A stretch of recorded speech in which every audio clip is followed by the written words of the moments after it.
When I began these slides yesterday evening, I had the idea of calling this the Germanization of Rome, but I don't think that quite describes what I'd like to talk about today. What we are looking at is the transformation. It's not a fall of Rome, it's not a Germanization, as if the Germans are some awful external force ready to take over and destroy everything in sight. This map of Europe of about 500 AD shows a broad situation in which the Eastern Empire remains untouched, completely untouched, highly prosperous, internally stable, secure on all its borders. And it also shows that the Western Empire has entirely disappeared and has been replaced by a series of Germanic kingdoms. We must not assume, however, that this was any kind of great disaster that affected the lives of every person in the West. It is likely that for the great majority of people living in the Western provinces, they felt no particular change. Life went on in much the same way as it had for a long time before. But let's move on to the main part. What I should say is that this is supposed to be a course about the rise of the barbarian kingdoms in the West. It is not about the fall of the Western Empire. It's not about the fall of the Roman Empire. But of course the two are connected, because in about 400 AD, the West was the Roman Empire. By 500 AD, the West was the Germanic kingdoms, or the barbarian kingdoms. There is a connection in the sense that one replaced the other. But this does bring us into the whole tangled issue of whether and to what extent the Western Empire fell. We know that the empire as a whole didn't fall. We know that it carried on in the East, centred on Constantinople, for not far off another 1,000 years, and that the inhabitants of the eastern provinces were always very insistent that they were Romans, just as Roman as the inhabitants of the city of Rome. But since the Italian Renaissance, there has been a persistent idea of the fall of the empire. The reason this idea of a Roman decline has been pushed so relentlessly for the past 700 years is that it agrees with so many agendas. For the intellectuals of the Italian Renaissance, there was the idea that there had been a collapse of civilization with a long dark period followed by a recovery of civilization, and they were the vanguard of this recovery. Therefore, if you want to show yourselves to be the new beginning, you need to show that the old has ended. You have a persistent idea that Christianity brought down the empire, and you do see this very heavily emphasized in the 18th century, not so much by Gibbon, though he does generally subscribe to that view. Then in the 20th century, you have all manner of beliefs about the fall of the empire. Some Americans keep insisting that it was all brought on by the grain dole in Rome. The moment the people are given the keys of the treasury and are able to vote themselves an income from the taxes, then you will have the collapse of a great empire. I'm sure it sounds very nice if you're attacking things like food stamps in America, but the truth is that the grain dole in Rome applied to a minority of the population of the capital city of a very large empire, and is unlikely to have weakened the empire to the point where it collapsed. Then you have all the claims about how the empire was brought down by mixed bathing, gay sex, you name it. At the heart of all of these claims, that it was brought down by a lack of military virtue, that it was brought down by Christianity, that it was brought down by welfarism or mixed bathing or gay sex, at the heart of all these claims is the assumption that the empire did actually fall. And that is a hard one to justify. The general view that the empire was overrun by floods of savages who smashed and burned and killed and made Europe into a desert for 1,000 years, that doesn't really stand up to any reasonable examination of the evidence. The first modern historian to contest the basic assumption of a decline and fall was Henri Pirenne, a Belgian historian in the early 20th century, who looked at the literary and to some extent at the archaeological evidence, very heavily at the numismatic, the coin evidence, and he couldn't see a collapse in the 5th century. He couldn't see a collapse until quite late, until the middle to end of the 7th century. As far as he was concerned, the barbarians came in, took over a going concern, and they kept it going until the Islamic invasions. And it's the Islamic invasions that cut the Mediterranean trading links, that separated the East and West, and that led to a sudden shrinkage of the Western economy and brought on the Dark Ages. The claims to which I generally subscribe put the break in the middle of the 6th century. You've had a longish period of adverse climate. And then in the middle, around the middle of the 6th century, you have a sudden and ambiguous disaster. Well, a sudden disaster in the 530s when the summers stop for a couple of years. There are famines, epidemics, and a general collapse of population. Whatever the case, there is no doubt that during the 5th century there was an end to a united political structure in Western Europe based on Rome or on some other capital in Italy, and that Western Europe broke up into a series of independent Germanic kingdoms. What is in doubt is that this was the result of long-term decline. It is not easy to prove that the increased barbarian pressure on those river frontiers was a linear process that ended in collapse. A question about a possibly declining population within the empire. We don't know to what extent population declined, though the consensus is that there was a decline. One of the key difficulties of the 3rd century was the appearance of that green area in the east. On the map it's called the Sassanid Empire. It's the Persian Empire. This, in the 220s, replaces a largely moribund Parthian Empire, which for quite a while has not been a serious threat to the empire.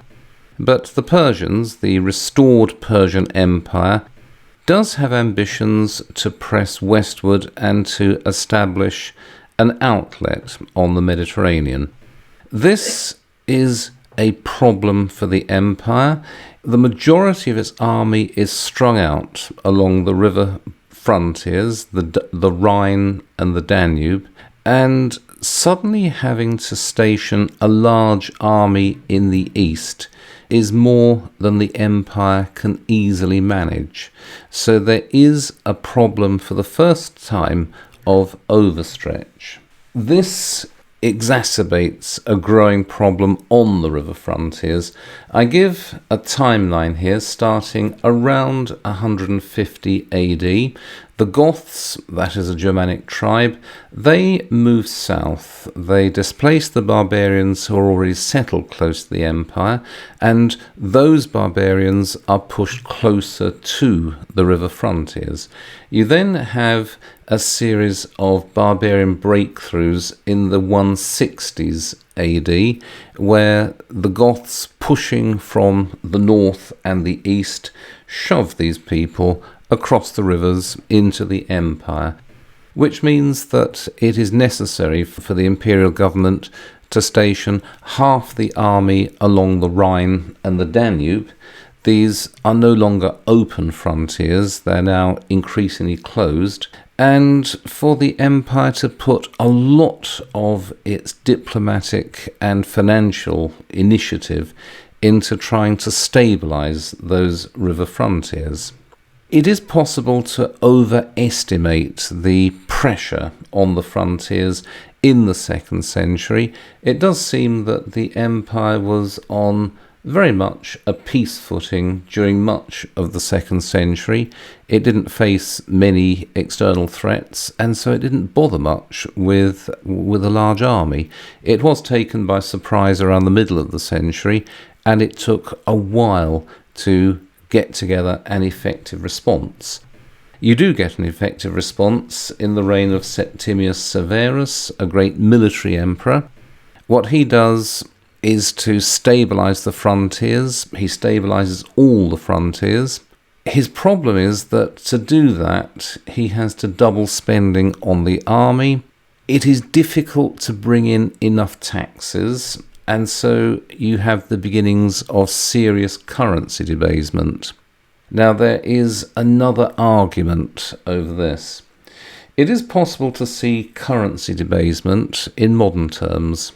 When a government, Germany at the end of the Great War, or Britain after the mid-1950s, it's possible to see that when a country runs into the limits of taxable capacity, there will be inflation to cover the resulting budget deficit. And that may be what happened in the 3rd century. It may be that it was not possible to extract any more taxes from an increasingly impoverished Roman population. The imperial government resorted to mixing the silver coinage with increasing amounts of copper. But there is another way of looking at it, which is to say that the tax base within the empire may have been artificially narrow. It may be that the taxes fell on a relatively small and relatively impoverished sector of the population, and that it was not possible to increase taxes on those. There is a great deal of evidence for that claim if you look at the later stabilisation of the empire. So the inflation of the 3rd century may not have been signs of an imperial system which is sucking the life out of the people of the empire. It may just be an effect of a weak and ineffective tax-gathering system. But there was also a shortage of recruits for the army, and the custom began of recruiting barbarian mercenaries.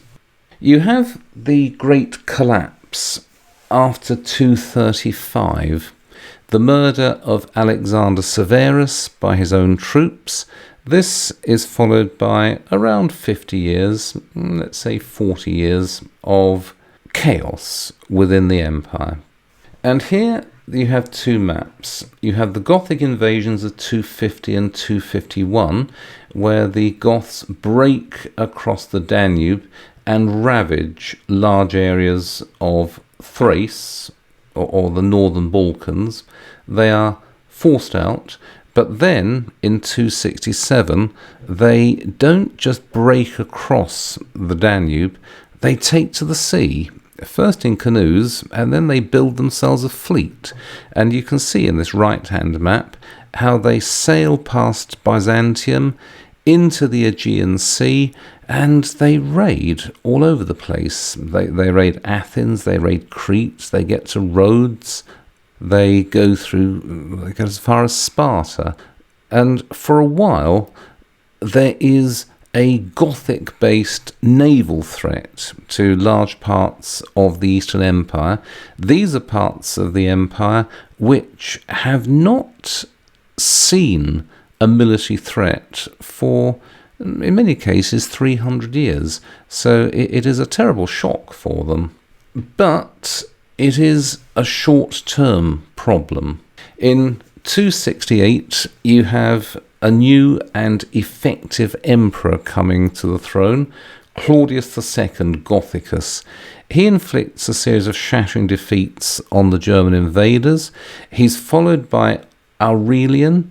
He defeats all the enemies of the empire. He re-establishes internal peace and external security. He abandons all the provinces north of the Danube. He also surrounds Wall with its first defensive wall in many centuries. So the empire has been stabilized by a couple of effective emperors. You could see this as a potentially short-term stabilization until this man in the slide comes along, Diocletian, 284 to 305, one of the greatest of all the emperors. What he does is to go far beyond the idea of stabilizing the empire's borders by inflicting defeats on barbarian or Persian invaders, though he does those things. What he does is to carry out a proper audit of the empire. He identifies the problems listed in these bullet points. A very weak central government. There is a very weak idea of the Roman state. More important than that, there's poor financial management, there's no state budget, there's a very loose control over the provinces, no common loyalty, no clear succession, and it has a capital in the wrong place. Rome is a fine place to have a capital, it's a fine historic spot, but it's nowhere near any of the critical frontiers. It can take a couple of weeks to get a dispatch from the frontiers to Rome, and a lot of that time is spent travelling through Italy. It would be helpful to have a capital which is near to the important frontiers and which has an outlet on the sea. Diocletian's answers. He creates a divine right military dictatorship. All of the delicate compromises of the early imperial period are swept aside. No more idea that this is a republic which just happens to have an elected first citizen. It is, as I said, a divine right military dictatorship. The emperor wears a crown. You can see that on Diocletian's head in that coin. The emperor wears a purple robe. He is surrounded by eunuchs, and anyone who approaches him is required to do a full prostration. Of course, Diocletian secures all the frontiers. He is a great military leader, but he also establishes a new system of tax collection and a state budget. There is no more idea that the provinces send in tribute to Rome, and the tribute is assessed on an almost random basis. The empire is now declared to be a divine right military dictatorship supported by taxpayers. The tax base is greatly widened, and the incidence of taxes is greatly lowered in the first instance. And so more money comes in, but each individual taxpayer is paying less than before. Or rather, there's a large new class of taxpayers who are paying something for the first time, but it seems in the first instance not to have been that much. One of the signs of restored financial management is the establishment of a new gold coinage, the solidus. Initially it's 60 to the pound and then 72 to the pound. The gold sovereign, by the way, I think is 48 coins to the pound, so a Roman solidus is about half the size of a sovereign. And a sovereign at the moment is worth £315, so let's say a solidus would have been worth about £150 in our terms. That means that most ordinary people, who are very poor indeed, would not have seen a solidus, or would not have seen that many in their lifetimes, but there was a silver and a copper coinage below that. But the empire's main coinage, its main unit of account, was now a gold coinage that would not be debased for 500 or 600 years to come. There are also further reforms to the empire, to its recruitment of soldiers and to the administration of the provinces, which stabilizes the empire and which mean that there will be no further threats to the empire from outside for quite a while. 305, Diocletian is the first emperor ever to retire. He lived on for many years as a cabbage farmer. The next emperor, Constantine, continues the reforms of Diocletian, and he adds to them. First, he establishes Christianity as the state religion. This is something I'd like to discuss, not today, but in future, because it is in itself a vast subject which has an important bearing on the Germanic barbarian kingdoms. He also founds Constantinople in the east as the new Rome, or as the new capital of his empire. That again is a big subject which I will try to avoid. But you see, that's the end of the crisis. Here is the empire in the reign of Constantine the Great, around 330 AD.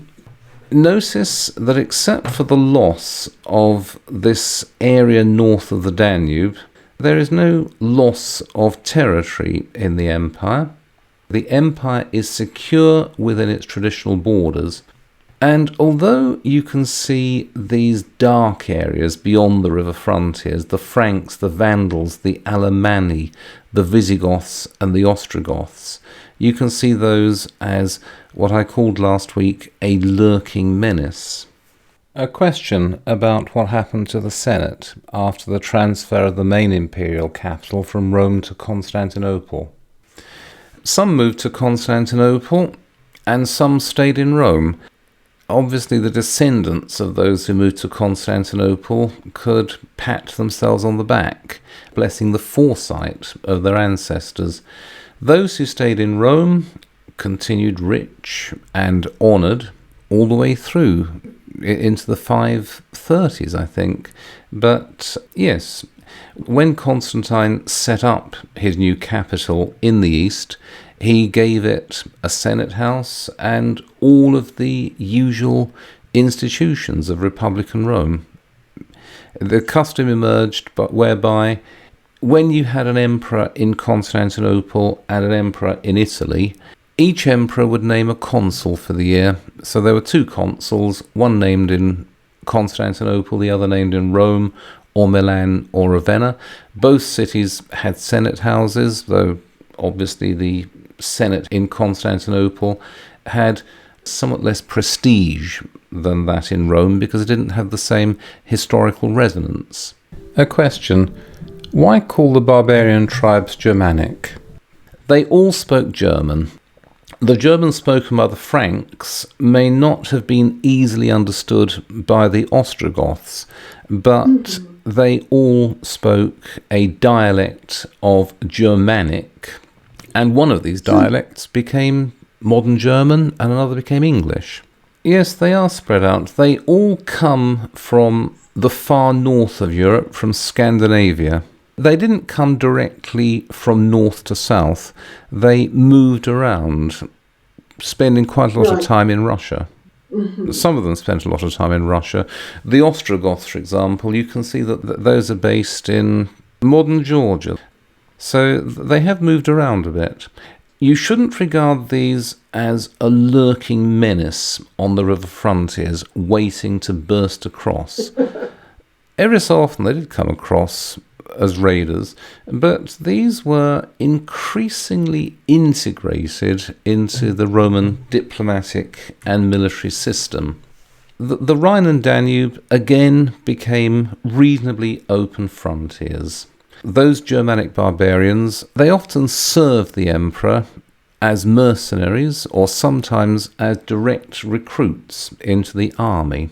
They're brought within the orbit of Roman civilization. They learn Latin.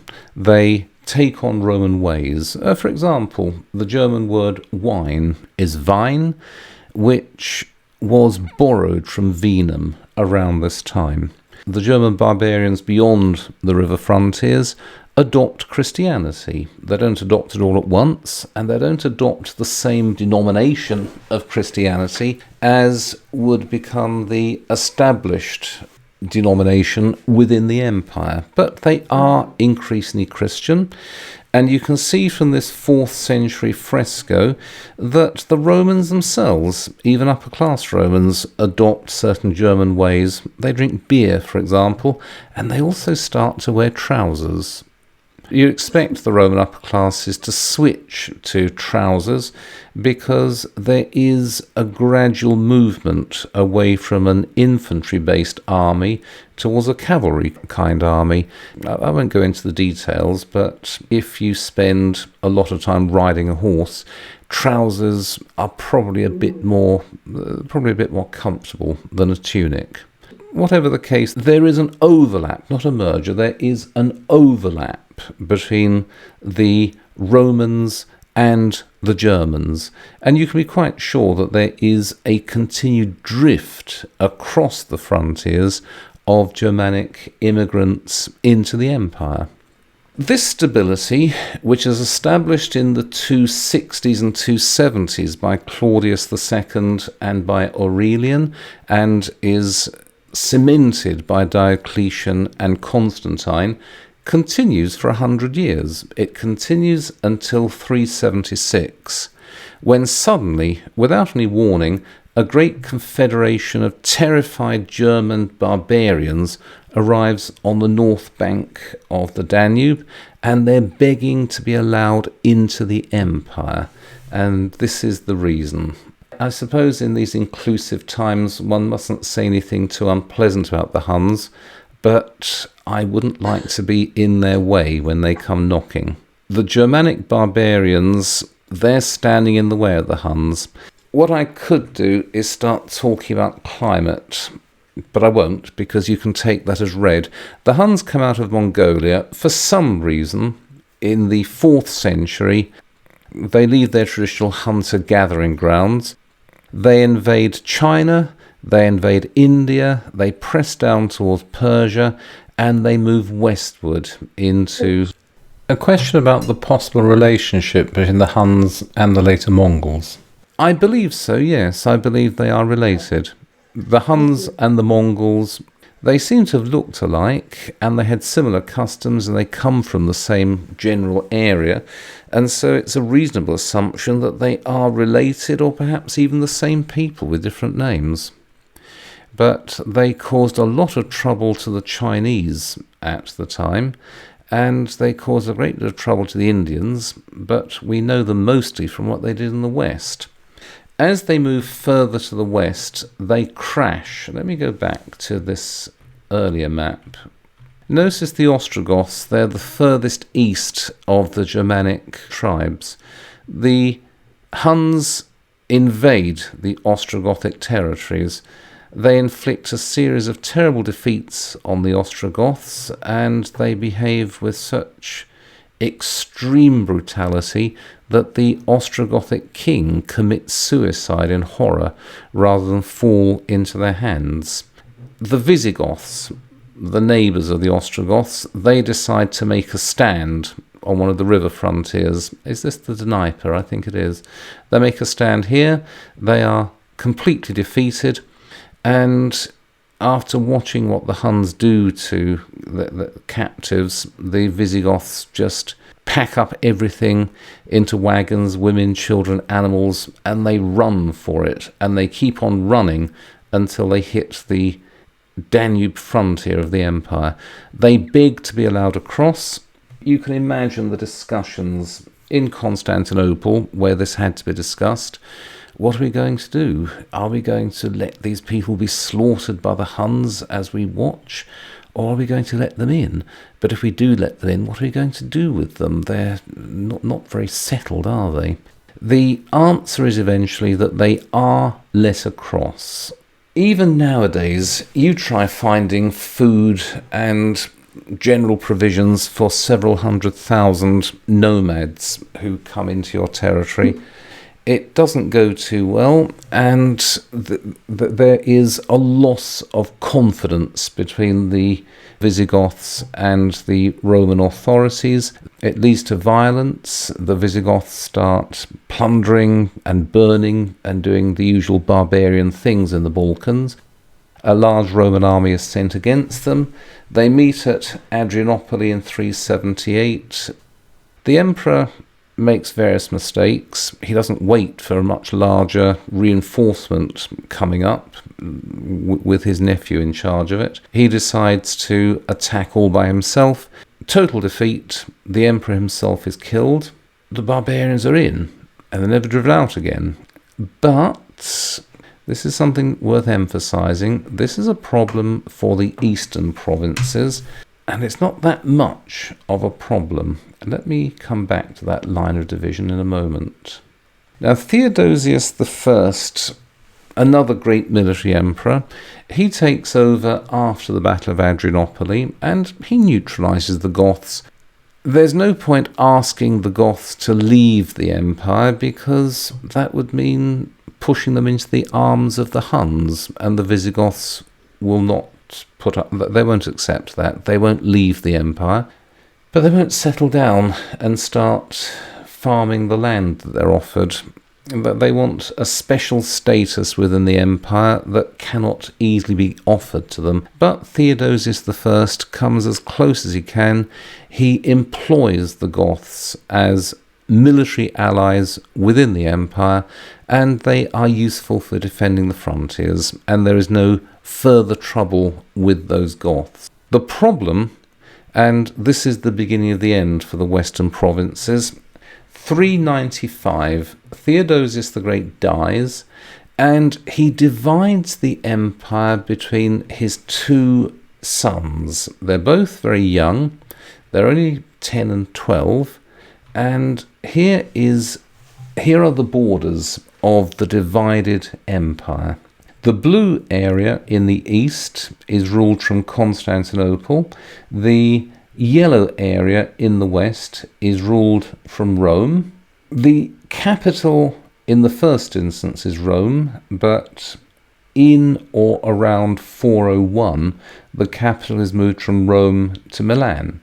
The reason for Milan is that it's much closer to the Rhine frontier. It's a more strategically useful capital than Rome. And then, as conditions deteriorate in the west, the capital has been moved to Ravenna.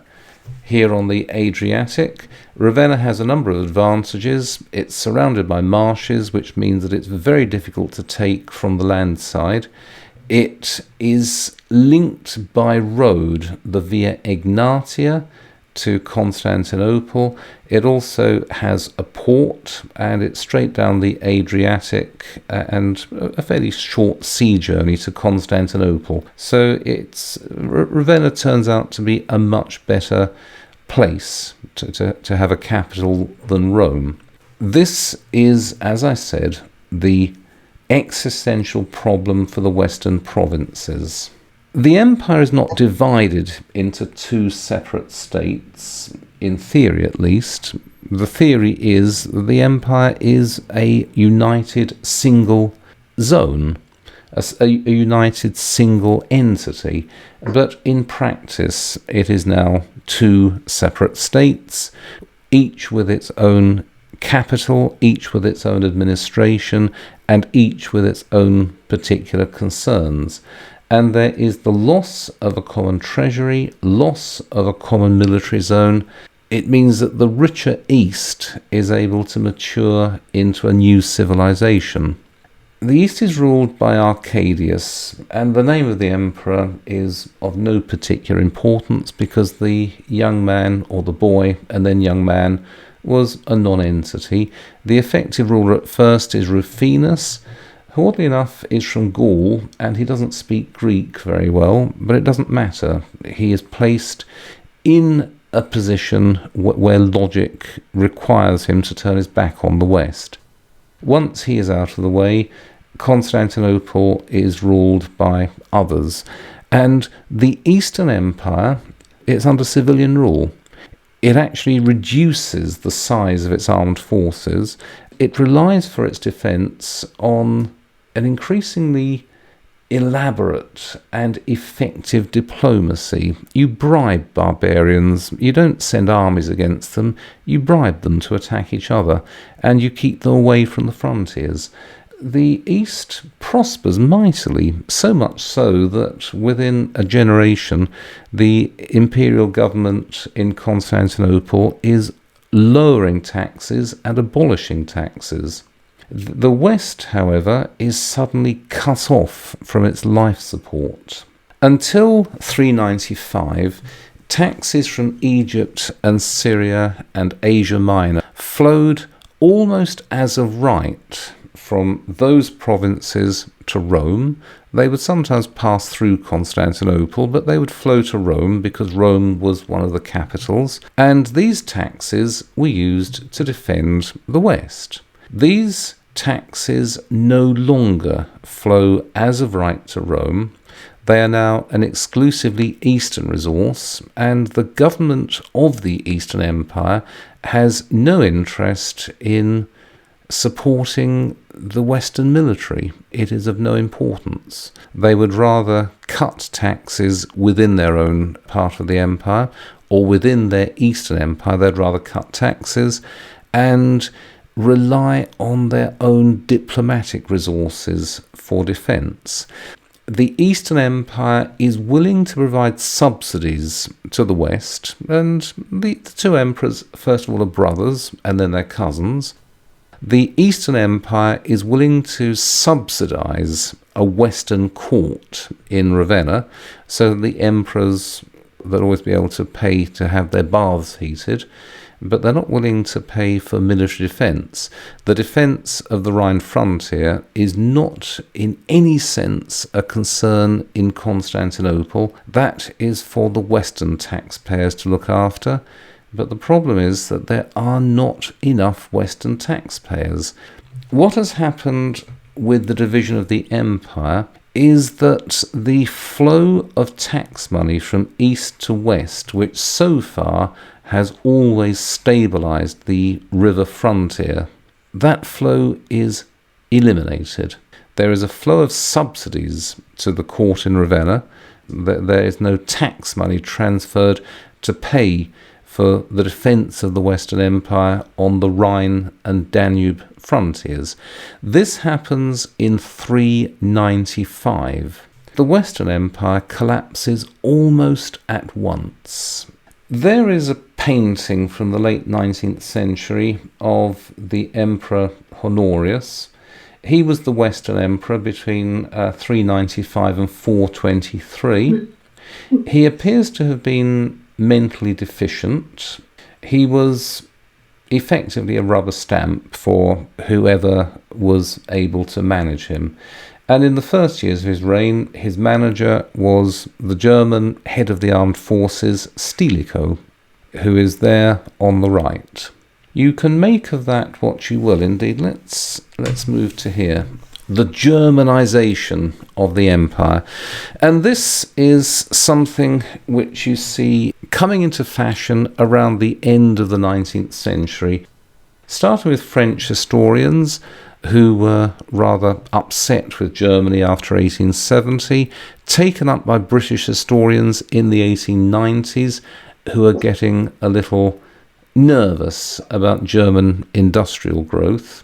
And you see this summarised by J.B. Bury, The Invasion of Europe by the Barbarians, 1928, 10 years after the end of the Great War. The policy of the emperors of elevating Germans to supreme posts in the army was unfortunate in its consequences. Good summary of a whole line of argument that it was a terrible thing to appoint those German barbarians to senior military positions. However, although the Western Empire and army is increasingly dominated by Germans, don't assume that these Germans are painted savages, tattooed faces, butter in their hair. Look at this ivory diptych of Stilicho. He is married to the sister of the Emperor Theodosius. His son is half German, half Roman. Stilicho himself is fluent in Latin, and that is the case with many of the Germans. The Emperor Arcadius in the east, he marries a German woman, and his son, the Emperor Theodosius II, who reigns in the east for most of the 5th century, he's half German. So the idea that the Germans are an alien and hostile force within the empire is rather difficult to sustain. Indeed, I'd go further than that and say that the German defenders of the empire, of the Western Empire, did their absolute best. Their problem was a crippling lack of money. They were able to defeat barbarian invaders, but they just didn't have the men or the money.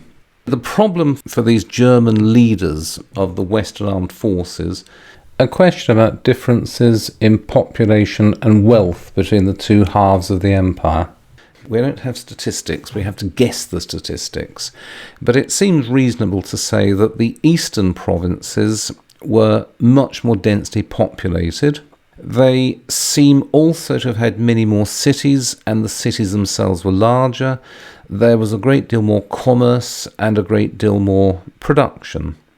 It seems that the eastern provinces were richer, and they may have been much, much richer than the west. The western provinces seem to have been largely empty. If you look at this map on the slide that I'm showing at the moment, the eastern provinces, they have to defend their bit of the Danube, but even if they lose control of that border, Constantinople is a first-class defensive point.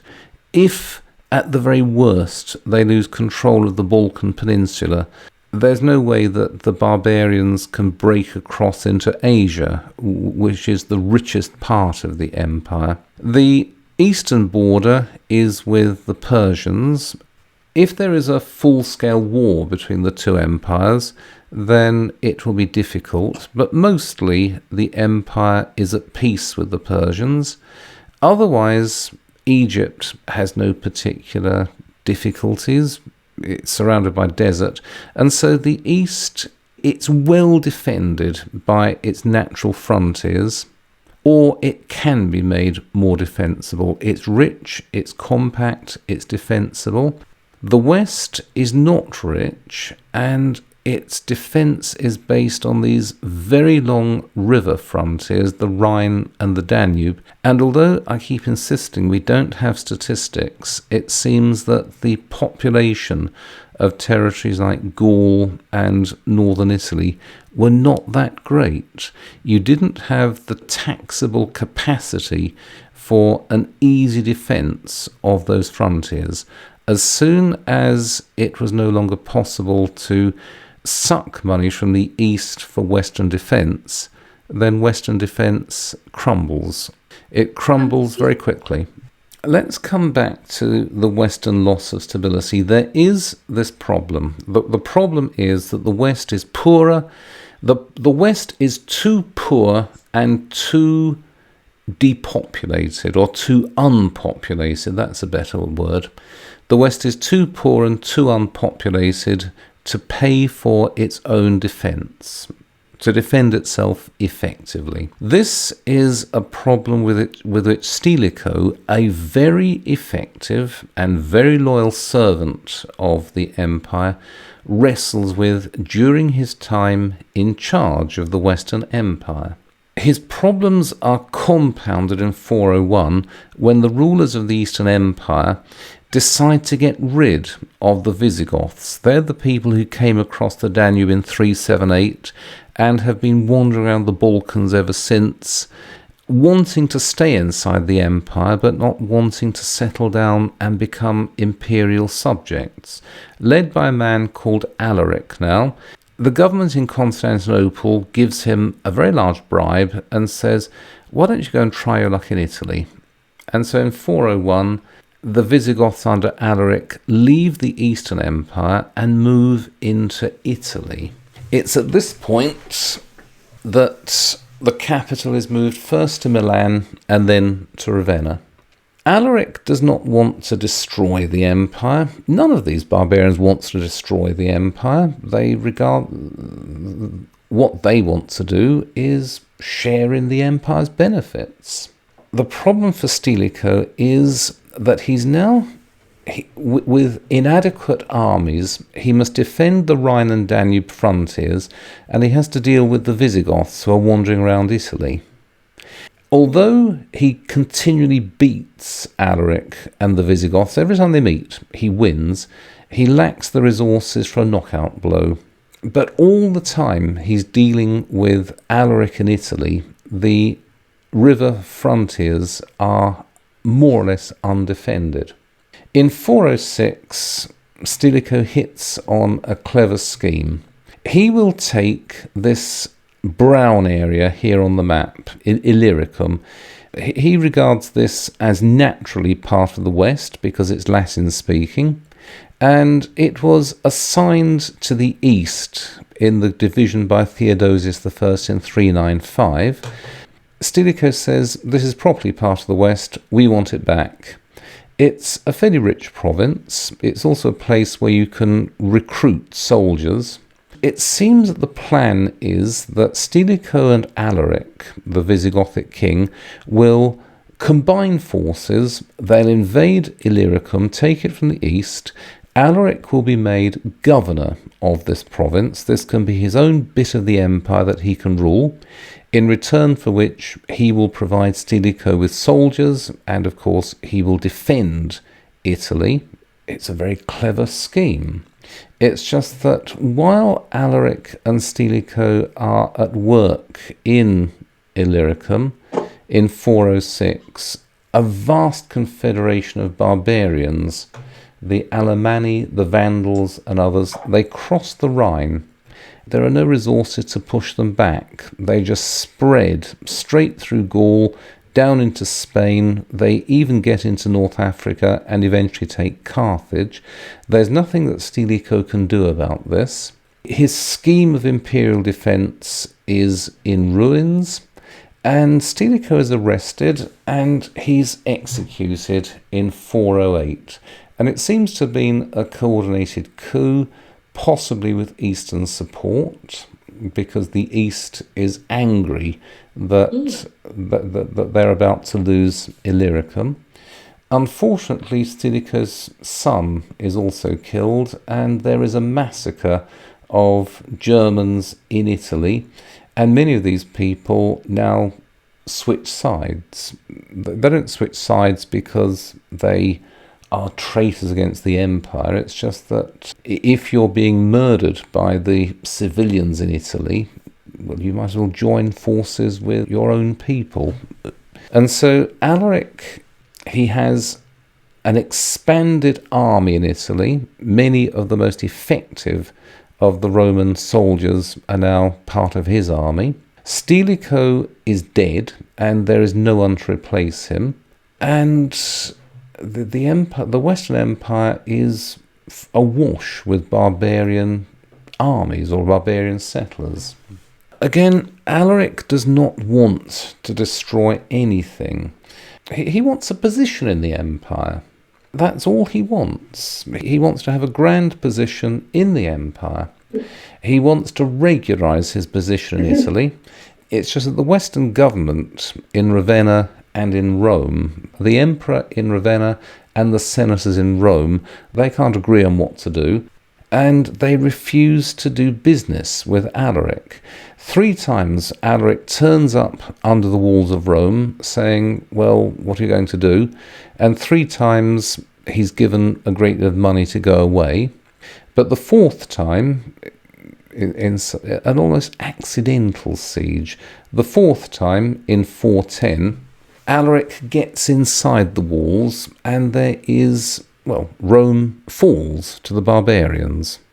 This causes a tremendous shock all through both halves of the empire. In North Africa, Augustine feels obliged to start work on his city of God because the pagans, they're now pointing fingers saying, when the gods received their lawful sacrifices, the barbarians never did this. It's only since this Jewish carpenter got above his boots that we've had places like Rome taken. And so Augustine feels obliged to write a long defence. If you look at what happened, it's not that big. The Goths march into Rome. They make sure to take as much gold and silver as they can lay hands on, and there is a lot to be taken. But there's not much loss of life. There's not much destruction of property. Alaric and the Visigoths, they are Christians. Alaric has a long and friendly meeting with the Pope. The churches are sacrosanct, and after a few days, Alaric and his soldiers march out of Rome. So the fall of Rome in 410 is no big matter. It's a big matter in the psychological sense, but in military terms, it's not that much. And a few years after, you'd never notice that Rome had fallen to the barbarians. However, it remains the case that Gaul, Spain, North Africa, Italy are filled with barbarian armies. These barbarians are not willing to leave. They may not be painted savages, burning everything in sight, but they are not willing to leave, and they coexist on a rather unstable basis with the Roman administrators. They cannot be driven out because there is a lack of resources. The Western Empire does not have the resources to throw them out, and there is also defection of the provincials to the barbarians. Something that we must bear in mind is, as I've said, the barbarians were not savages with tattooed faces and butter in their hair. I keep using these phrases, but these people are Christians. They appear to want to settle down and to partition the empire into their kingdoms. What they offer the Romanized provincials of Spain and France and Italy is much lower taxes, because they're not interested in squeezing large taxes out of these people, and otherwise nothing much. Life will be allowed to continue exactly as before. It's just that from now on, the boss will be a German-speaking barbarian. The Western provincials, for the most part, don't mind that, which is one reason why they are so unwilling to lift a finger in their own defence. They don't see the point in doing so. It's not the case that the barbarians are coming in and burning churches. It's not the case that the barbarians are coming in and murdering large numbers of people. The barbarians are coming in, they're taking over large tracts of land, but bear in mind that there's plenty of free land around. France, Spain, Italy, they have a tiny fraction of their modern populations. It's not the case that every square foot of land taken by a barbarian is a square foot of land taken from an identifiable Roman. There's plenty of land to go around at the moment. And so the barbarians move in and they take over. And the local elites, they switch. They invite the barbarian kings to dinner.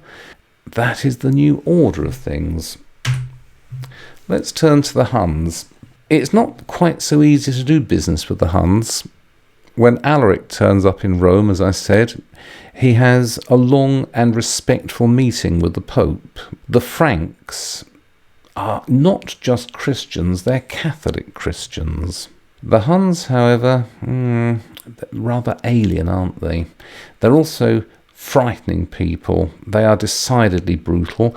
When they move into Italy in the middle of the 5th century, their first achievement is the total destruction of Aquileia, a very large and wealthy city. It remained in ruins for centuries after the Huns had destroyed it. Attila, their great leader, leads the Huns down into Italy. He gets to Rome. What happens next is a bit of a mystery. It seems that Pope Leo the Great walked out from the gates of Rome and had a meeting with Attila. They sat talking for several hours. At the end of the meeting, Attila ordered his men onto their horses and they rode away from Rome. And a few weeks after that, Attila died of a burst blood vessel, a stroke possibly, while celebrating his latest marriage. And that is the end of the Hunnish danger to Italy. Even before Attila invades Italy, he's defeated in northern France at a place called Chalon. He's defeated in his invasion of Gaul by a desperate coalition of the remaining Roman armies and the Germanic barbarians. They stop fighting each other long enough to inflict a signal defeat on the Huns that turns them away from getting any further west. And so the Huns take themselves into Italy. They are then repulsed by the Pope. After Attila's death, the Hunnish Empire breaks up and is no further problem.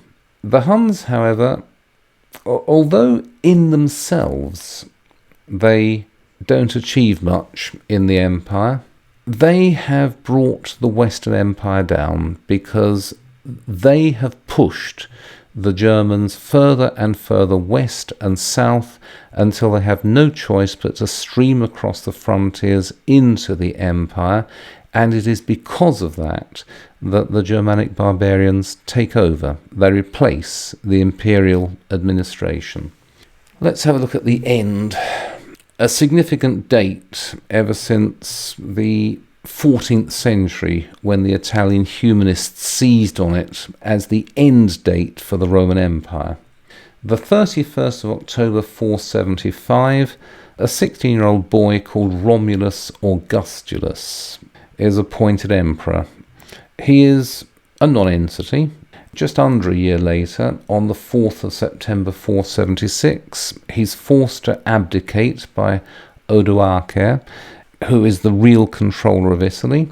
Romulus Augustulus, named after Romulus, the founder of Rome, and of course Augustus, the second founder of Rome, and he's the last emperor. It's a nice story, it's a true story. After Romulus Augustulus abdicates, he's not killed, he's sent off into retirement with a pension.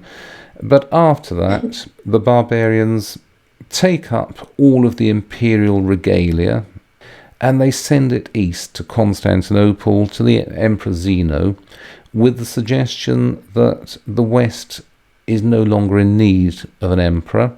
Therefore, Zeno should take over nominal control of the West, but he should appoint Odoacer as protector of Italy. Zeno looks at this proposal. He's not willing to get involved in Italian matters. He has other local concerns. And he says, yep, fair deal. You're now the protector of Italy. I am the emperor of a now undivided empire, which in the Western zone I don't happen to control, but I am still the emperor of it. And that's the end of it. Within a century, effective Roman control in the West is ended, and the barbarian kingdoms have begun. We should not regard this as a linear process. The barbarians first break across the Rhine in the time of Marcus Aurelius in the 160s, and they're forced back. They break across again in the 260s and are forced back. And then, as the Romans lose strength, they force their way across again.